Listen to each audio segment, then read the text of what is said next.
저는 치료보다는 진단 쪽에 말씀을 좀 드리고자 합니다. 제가 이제 드릴 말씀은 액지생금과 건강진단이라고 이제 이름을 붙였고요.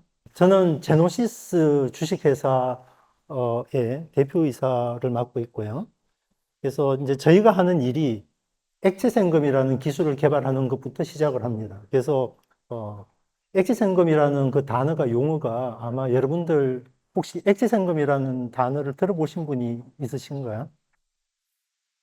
네, 아마 거의 없으리라고 생각이 되는데 액체생금이 뭔지부터 말씀드리겠습니다. 액체생금은 쉽게 얘기해서 암을 진단하기 위한 혈액 검사입니다.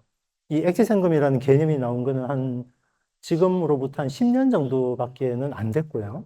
그래서 암을 어떻게 하면은 효과적으로 좀 빨리 진단해서 빨리 대응할 수 있을지를 사람들이 이제 그런 기술이 나오기를 계속해서 이제 기대하고 있었고, 근데 그런 와중에 이제 어떤 새로운 사실이 발견이 되면서 이 액체생금이라는 게 가능하다는 게 알게 됐습니다.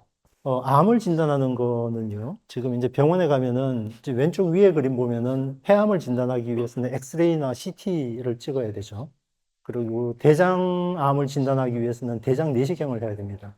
그래서 어떤 암이 증상이 있는 상황에서 그 암이 의심이 되면은 그 암을 집중적으로 관찰하기 위한 어떤 특수한 이제 진단을 하게 되는데 보시다시피 CT 같은 걸 찍게 되면은 방사능 노출이나 대장 내시경을 하게 되면은 그 준비 과정이 되게 번거롭기도 하고 되게 고통스러운 이제 그런 작업을 이제 거쳐야 됩니다. 그래서 그런 거 없이 좀 빨리 쉽게 암을 진단할 수 있는 방법이 없을까라고 사람들이 계속해서 이제 그걸 바랬고요. 그런 검사 방법이 있기를. 그래서 지금도 이제 병원에 가면은 그 밑에서 종양 표지자 검사라는 걸 합니다. 이 종양 표지자 검사는 특정한 암이 생기면은 그 암 조직에서 좀 많이 발현되는 좀 많이 이제 피 속으로 흘러나오는 단백질을 측정을 해서 그 단백질 양이 어느 정도 양이 넘으면은 암 위험성이 상당히 높다라고 이제 판정을 하는 이제 그런 겁니다. 근데 이제 종양 표지자 검사는 아시다시피 이게 정확도가 그다지 높지 않습니다. 그래서 암을 조기에 발견하는 것은 이제 거의 이제 불가능하고 암이 상당히 진행된 분들한테서 뭐, 좀 경과가 어떻게 됐다는 걸 판정하기 위한 용도로 지금 많이 쓰고 있고요. 근데 지금 이제 암을 좀 제대로 진단하려면은 저런 부정확한 검사로는 이제 부족하다고 이제 사람들이 알고 있었던 거죠. 그래서 나온 개념이 액체생검입니다. 액체생검은 종양 표지자 검사가 항우 낭체반, 그러니까 어떤 세포에서 나오는 단백질을 검사하는 거라면은 액체생검은 암 세포가 터져서 혈액 속에 흘러나오는 DNA, 암 DNA를 직접 검사하는 기술이 액체생검입니다. 암은 다른 질병들하고 달리, 어, 다른 질병들, 뭐, 흔히 이제 감염병이나 이런 것들은 외부에서 병원균이 들어와서 이제 생기는 거고, 만성질환은 또 다른 이제 경우로 이제 생기는데, 암은 DNA의 돌연변이에 의해서 생기는 거의 유일한 질환입니다. 유일하고도 제일 치명적인 이제 그런 질환이죠. 그래서 암 DNA라는 거는 정상 DNA랑 구분되는 특징이 있습니다. 그래서 암 DNA를 찾아낼 수 있으면은 이거는 100% 암이다라고 얘기할 수 있는 그 정도의 정확도를 가지고 있는 거죠.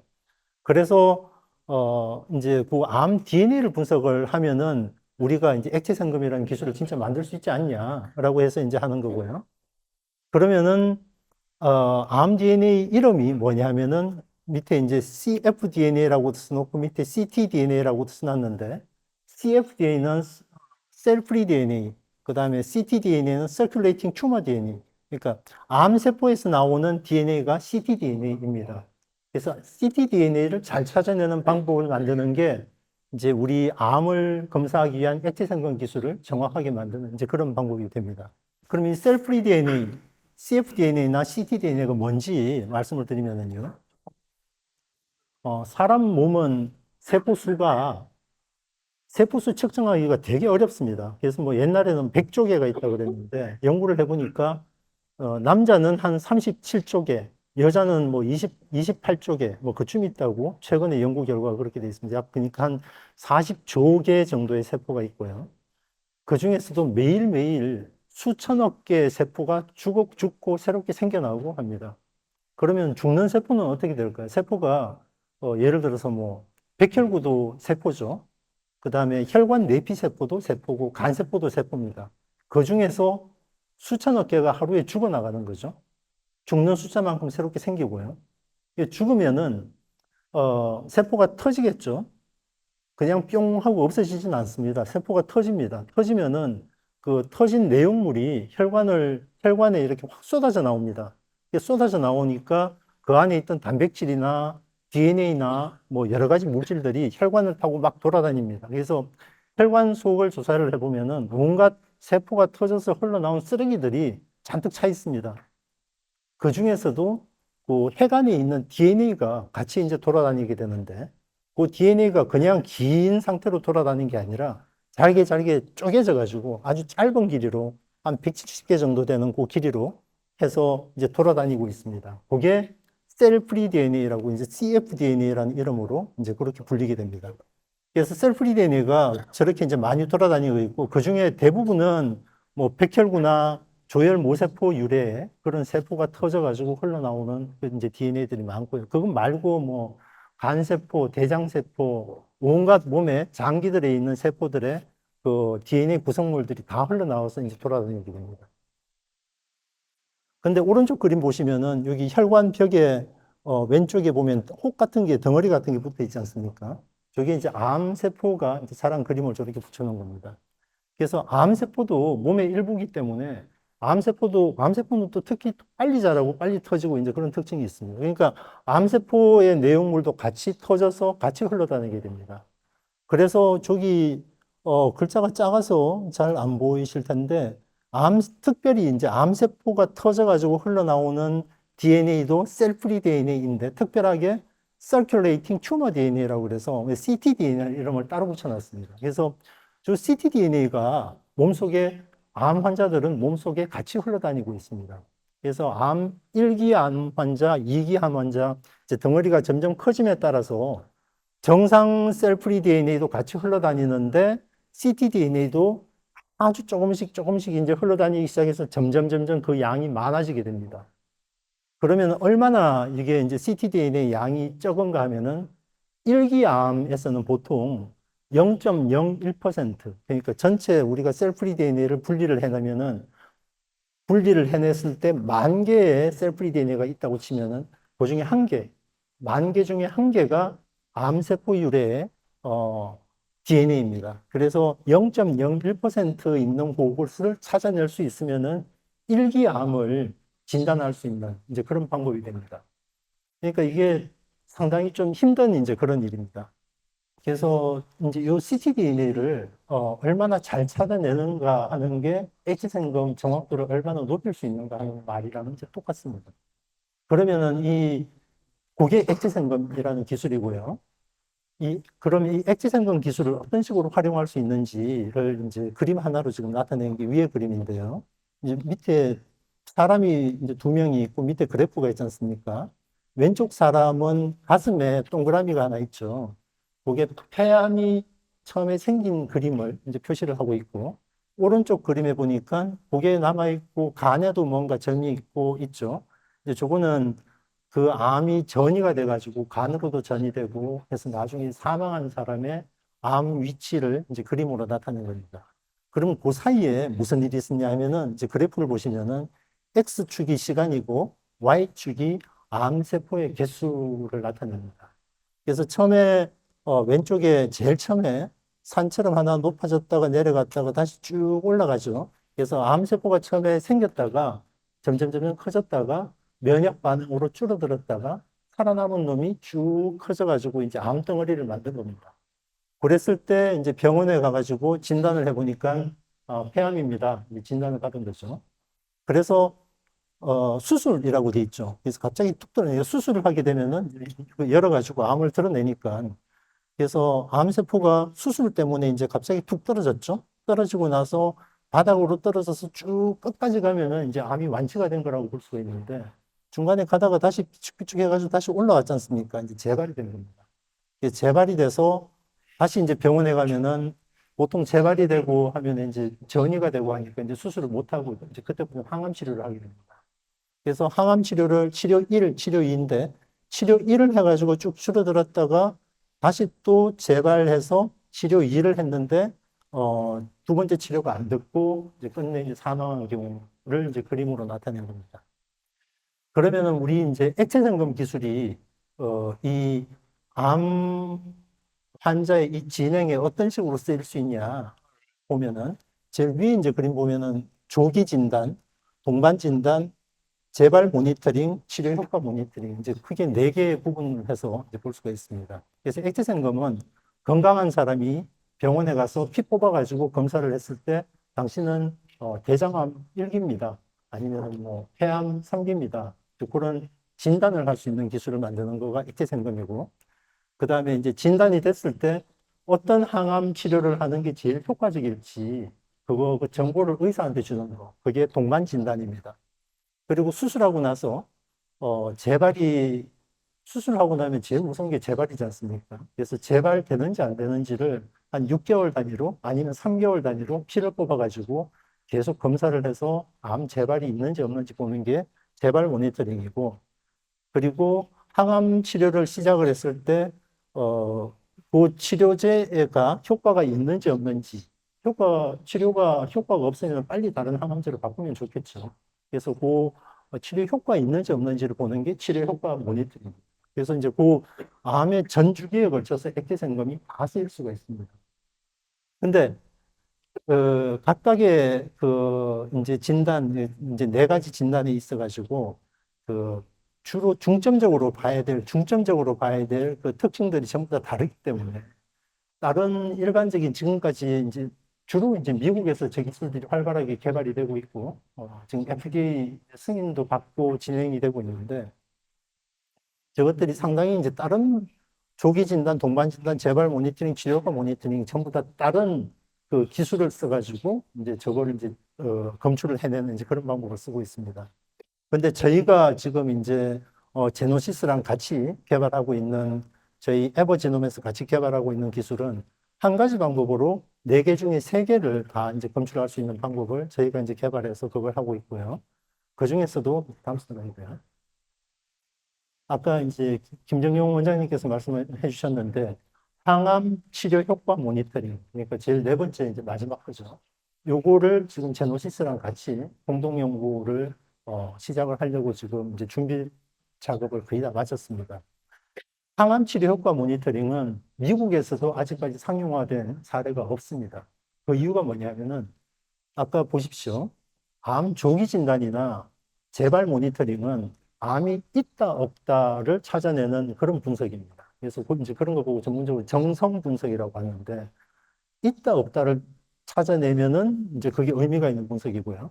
근데 치료 효과 모니터링은 있다 없다가 아니고 암이 있는데 얼마나 있는지를 정확하게 양을 측정해야 돼요. 그래서 정량 분석이 돼야 됩니다. 정량 분석이 좀 개념적으로 그러니까 단어 하나 다른 것 같은데 분석이 완전히 다른 측면이 있습니다. 그래서 정량 분석이 되려면 기존의 방법으로는 너무 분석비가 비싸서 이제 적용하기가 힘들었습니다. 그래서 어, 비슷한 방법으로 나와 있는 게 있는데 한 번 검사하는데 350만 원. 그러니까 미국에 있는 기술을 우리나라 병원에서 그 기술을 샘플을 보내가지고 검사 결과를 봤는데 350만 한 번 검사에 350만 원 정도 하는 검사가 돼요. 그래서 그거를 여기 치료 효과 모니터링에 매번 쓸 수가 없지 않습니까? 그래서 이거를 환자들이 그런 어떤 경제적인 부담을 상당히 낮춘 이제 그런 한마디로 싼 검사를 만드는 게 그러면서도 정확한 검사를 만드는 게 저희 이제 목적이고요. 그럼 지금은 치료 효과 모니터링 할 수 없냐, 병원에서? 할 수 있습니다. 뭘로 하냐 하면은 왼쪽에 기존 검사 빨간 글자로 CT, MRI라고 되어 있지 않습니까?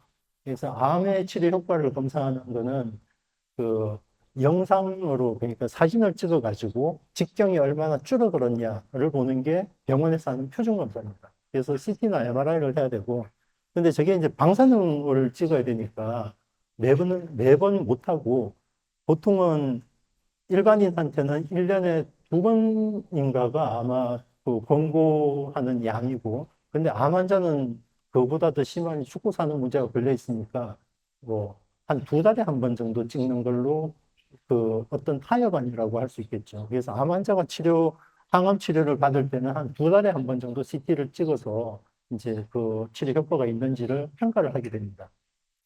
근데 2달은 몇 번 항암 치료를 하는 시기인가 하면은 항암 치료가 보통 2주에 한 번씩 한다고 치면은요. 2달이면은 벌써 7번, 8번 항암 치료를 해야 되는 거죠.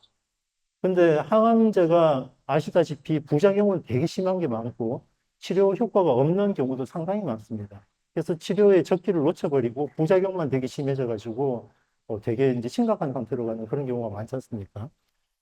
하지만 만약에 첫 번째 치료를 딱 하고 전후를 비교해서 치료 효과가 있는지 없는지를 알 수 있다면은 빨리 이게 치료 효과가 없으면은 다른 항암제를 바꿀 수 있는 기회가 있으니까 이거는 좋은 항암제를 개발하는 것만큼이나 이 진단을 정확하게 하는 거는 되게 중요하다. 이제 그렇게 생각을 하는 거죠. 이제 저희는 그래서 제노시스랑 같이 그 기술을 만드는 거를 지금 이제 시작을 했습니다. 다음 슬라이드. 그래서 이제 액체생금에 대해서 이제 전반적으로 쭉 말씀을 드렸고요. 근데 아까 액체생금에는 혈액에 있는 셀프리 DNA를 정확하게 측정할 수 있는 기술이라고 말씀을 드렸는데 사실은 이제 그 기술이 암을 진단하기 위해서 처음에 나오기는 했지만은 다른 용도로도 확정을 할 수가 있습니다. 그래서 오른쪽 밑에 그림에 암 환자를 대상으로 그 셀프리 DNA를 분석하는 게 액체생금이고 그것 외에도 왼쪽에 임산부를 상대로 임산부의 태아가 자라는 것도 몸 안에 다른 장기가 자라는 거랑 비슷하다고 생각할 수 있겠죠.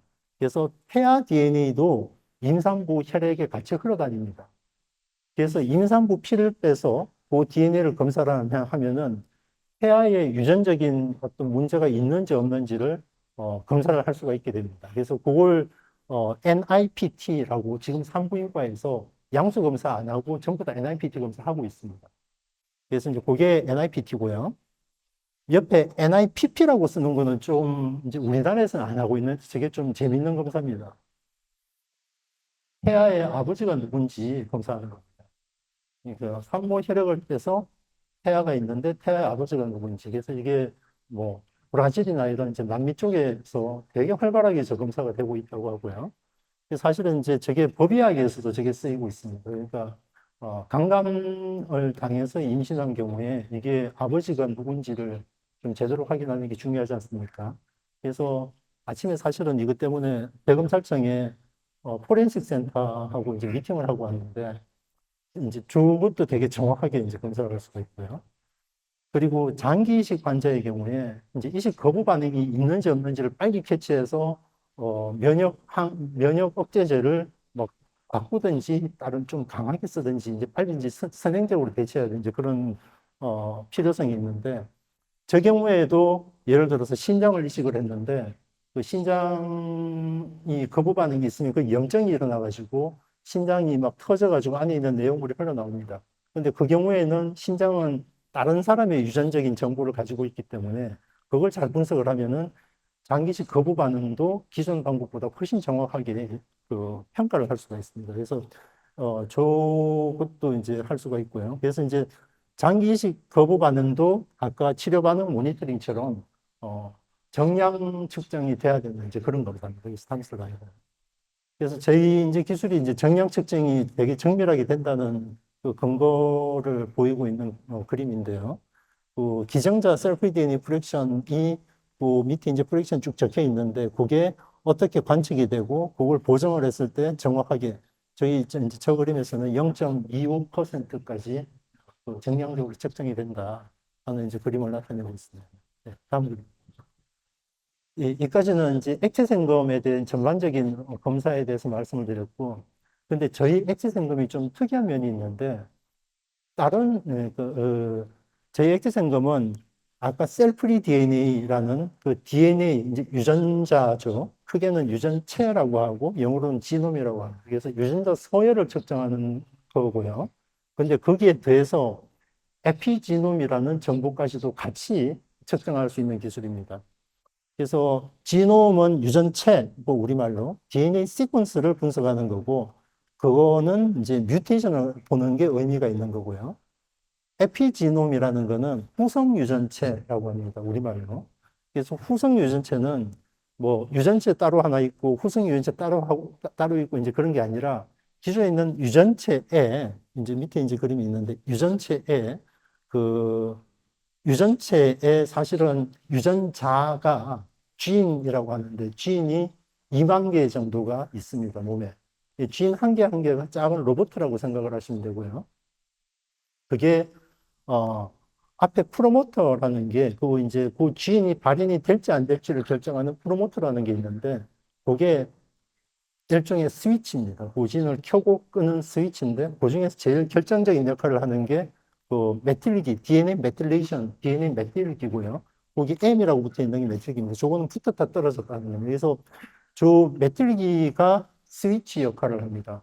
그래서 2만 개의 유전자의 앞에 스위치가 붙어 있는 게 한 70%쯤 됩니다. 그래서 14,000개 정도가 그 스위치가 붙어 있고, 그 스위치가 어떤 식으로 14,000개의 스위치가 어떻게 켜지고 꺼지냐에 따라서 이제 오른쪽에 보시면은요, 그 사람 두 명이 있죠. 왼쪽 사람, 오른쪽 사람 두 명이 있는데, 여기 서열 이제 알파벳 써진 거 보시면 GAT 써져 있죠. 그러니까 왼쪽 사람의 뇌에 있는 서열이나 장에 있는 서열이나 폐에 있는 서열은 전부 다 똑같은 유전자 서열, 지놈 서열을 가지고 있고요.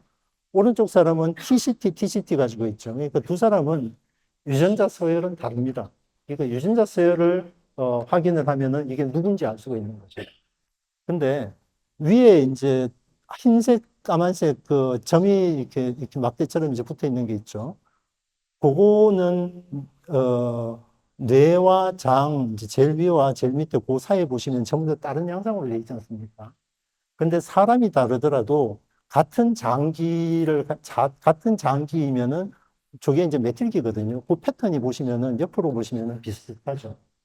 그래서 그 스위치가 어떻게 켜지고 꺼지냐에 따라서 뇌세포가 되기도 하고, 대장세포가 되기도 하고, 뭐 손톱이 되기도 하고, 이제 그런 겁니다. 그래서 그 DNA 메틸레이션을 잘 분석하는 게, 되게 중요한데, 저게 아까 이제 암은 뮤테이션 때문에 생기는 거라고 말씀드렸는데, 뮤테이션과 같이 후성 유전체 때문에 암이 생깁니다. 다음 슬라이드요. 저게 이제, 그래서 이제 에피제놈이 아까 이제 후성유전체라고 말씀드렸고, 에피제놈과 에이징 노화가 어떻게 관계가 있나라는 걸 이제 리뷰한 논문이고요. 그래서 뭐, 노화에 대해서 이제 유전자를 가지고 많이 설명을 하고, 여러분 텔로미어라는 말을 많이 들어보셨을 겁니다. 그래서 텔로미어 가지고 많이 설명을 했는데, 최근에, 하버드 의대에서 발표한 논문, 이제 셀즈에 발표된 논문 이런 거 보면은 늙은 쥐, 젊은 쥐를 붙여가지고 혈액을 교환시켰더니 늙은 쥐는 젊게 되고 젊은 쥐는 늙어가고 그런 그 뉴스를 아마 보셨을 겁니다. 그 연구를 한 사람이 하버드 의대 데이비드 싱클레어 교수라는 사람이고요. 그 사람이 주장을 해서 좀 뭐라 그러죠? 좀 요즘은 노화에 대한 어떤 유전적인 개념이 좀 진행이 됐는데 그래서 뭐냐면은 아까 이전그림에서 뇌를 이제 하는 그 메틸레이션 패턴하고 장의 메틸레이션 패턴이 상당히 다르다고 말씀드렸는데, 그러면은 만세포들은 똑같은 메틸레이션 패턴을 가져야 되는데, 노화가 되면은 그게 전부 다 깨져가지고 엉망이 돼버리는 거죠. 그래서 간세포가 간세포가 아닌 게 잔뜩 모여있는 그 상태가 노화다. 그래서 메틸레이션 패턴이 잘 지켜지지 못하는 게 노화다라고 요즘 이제 그렇게 이해를 하고 있습니다. 네, 그래서 이 메틸레이션 패턴을 잘 연구를 하면은 노화를 정확하게 측정할 수 있는, 그 다음에 각 장기별로 어떤 식으로 얼마나 노화가 되는지를 정확히 측정할 수 있는 그런 걸 만들 수 있게 됩니다. 감사합니다. 그래서 지금 이제 제노시스에서 지금 이제 아까 이승재 대표님도 말씀하셨고 내년도에 되게 줄기세포, 인기셀 테라피 쪽으로 되게 집중적으로 하시려고 그러는데 요 논문은 이제 네이처지 아마 여러분 다 아실 건데 네이처 자매진 커뮤니케이션스 바이올로지라는 이제 저널에 실린 겁니다. 그러니까 세포 치료를 하기 위해서 이걸 배양을 해야 되는데 배양을 자꾸 하다 보면은 메틸레이션 패턴이 깨진다는 겁니다. 그래서 그 세포 그 사람한테 그 치료를 할 때 집어넣을 때 보전에 이 세포 배양된 게 얼마나 잘 만들어졌는지 활성이 제대로 있는지 이제 퀄리티 컨트롤 이제 QC라고 하는데 그래서 그 QC를 제대로 해야 되는 거죠. 근데 이제 이 논문에서 말하는 거는 그 메틸레이션 패턴을 잘 분석을 할 수 있으면 그 QC를 제대로 할 수 있는 그런 아주 좋은 도구가 된다 하는 이제 그런 가능성을 제시를 하고 있습니다. 다음 슬라이드.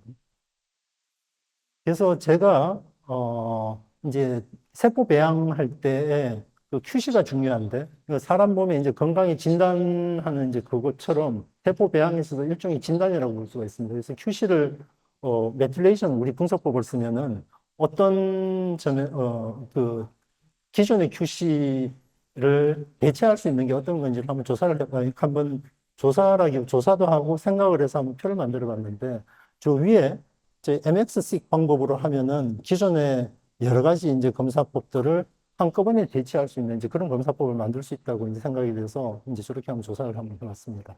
네, 다음 슬라이드요.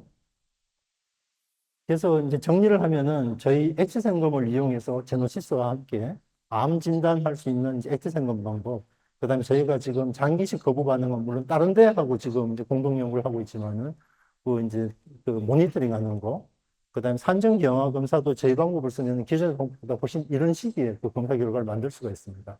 그리고 노화 모니터링 하는 장기적으로 노화 모니터링 할 거고, 앵계수의 품질 관리 이제 이런 일들을 같이 해서 잘 만들어갈 수 있기를 기대하고 있습니다.